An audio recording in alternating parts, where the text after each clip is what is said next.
เฮ็ดหยังอยู่นี่น่ะนอดฮะนอดเอ้าคือแล่นเข้าไปเฮามานี่คือกับตะวันภาษาเลียวฮะคือกับพูดภาษาลาวเอ้าก็ให้บลูฮัลโหลให้บลูออกมาไหมออกมาไหมพี่น้องอันนี้ติดยาเสพติดเนาะเขาเจ้าก็มาล่ามไว้แบบตัวสัตว์เนาะอันนี้เป็น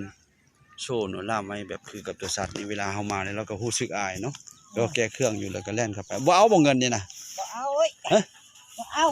บ่เอามาแม่หันเอาให้เงินนี่เนี่ยเอาบ่เงินน่ะฮะแม่เบิ้นบ่ละน่ะลากกันแล้วตะเบิ่นตะเบิ้นเนี่ยเบิ้นเอาบ่นี่เอามาไหมออกมาเอาละตื่นอดละฮะกระดานอดละอยู่แล้วเอาสิให้เงินนี่ไว้